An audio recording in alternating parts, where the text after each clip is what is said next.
মেহেদী Hasan মিরাজকে one day captaincy থেকে বাদ করে দেওয়া আছে। তার জায়গাতে সিলেক্ট হয়েছে লিটন কুমার দাস। তামিম ইকবালের এই সিদ্ধান্তকে মানুষ কতটা পজিটিভভাবে নিচ্ছে এই ভিডিওতে আলোচনা করবো। তো চ্যানেলটাকে একটা সাবস্ক্রাইব করে দাও, অবশ্যই সাবস্ক্রাইব করো চ্যানেলটাকে। তো মেহেদী হাসানের বয়স অনুযায়ী, তার বয়স যে এখন মেবি 25, 26, 27, তার বয়সের কাছে কিন্তু লিটন দাসের বয়সটা একটু বেশি। এবং মেহেদী হাসান যে ওয়ানডেতে খুব একটা যে খারাপ যে করছিল সেটা কিন্তু করছিল না। সে ব্যাটিং করছিল মোটামুটি, বোলিংটাও ভালোই করে যাচ্ছিল, এবং ক্যাপ্টেন্সি যে খুব খারাপ করছিল সেটা না।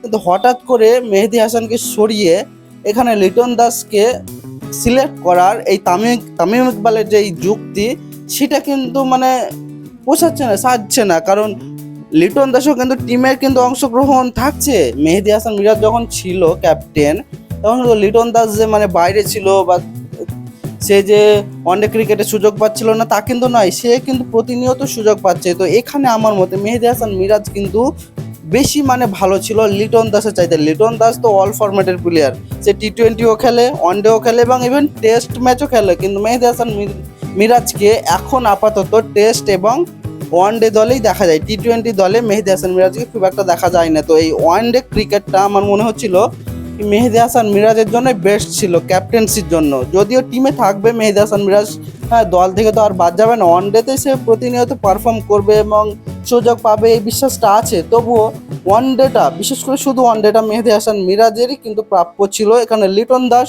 টি20 বলো, টেস্ট বলো, তাকে সুযোগ দেওয়া উচিত ছিল। হ্যাঁ, অবশ্যই টি20তে লিটন দাস ভালো ক্যাপ্টেন একজন, হ্যাঁ, টেস্টে সে ক্যাপ্টেন্সি করুক, নো প্রবলেম। কিন্তু ওয়ানডেতে লিটন দাসকে ক্যাপ্টেন্সি এটা ঠিকভাবে অ্যাডজাস্ট হচ্ছে না। কারণ মেহেদী হাসান মিরাজ কিন্তু ওয়ানডেতে একটা প্যাকেজ প্লেয়ার, সে ব্যাটিংও করতে পারে এবং বোলিংও মোটামুটি ভালোই করে এবং ক্যাপ্টেন্সি তো ভালো করেই। তো আমার মতে, আমার পার্সোনালি মতে, এবং আমি যে এরকম খোঁজ খবর নিয়ে দেখলাম, এবং বেশিরভাগই বলতে পারো দর্শকদের, মেহেদী হাসান মিরাজই কিন্তু ওয়ানডেটাই ক্যাপ্টেন যে ছিল সেটা কিন্তু বহাল রাখা উচিত ছিল। টি20তে লিটন দাস ক্যাপ্টেন থাকতো, টেস্টে থাকতো, কিন্তু ওয়ানডেতে কিন্তু মেহেদী হাসান মিরাজই বেস্ট ছিল। তো এইটা আমার পার্সোনাল মতামত। তোমাদের কি মতামত তোমরা অবশ্যই কমেন্ট করে জানাও। চ্যানেলটাকে একটা লাইক করে এবং সাবস্ক্রাইব অবশ্যই করে যাও। হ্যাঁ বন্ধুরা, দেখা হচ্ছে পরে আবার অন্য কোনো ক্রিকেট সম্বন্ধে ভিডিওতে এবং অন্য খেলাধুলার ভিডিওতে। তো চ্যানেলটাকে অবশ্যই একটা সাবস্ক্রাইব করে যাও। দেখা হচ্ছে পরের ভিডিওতে।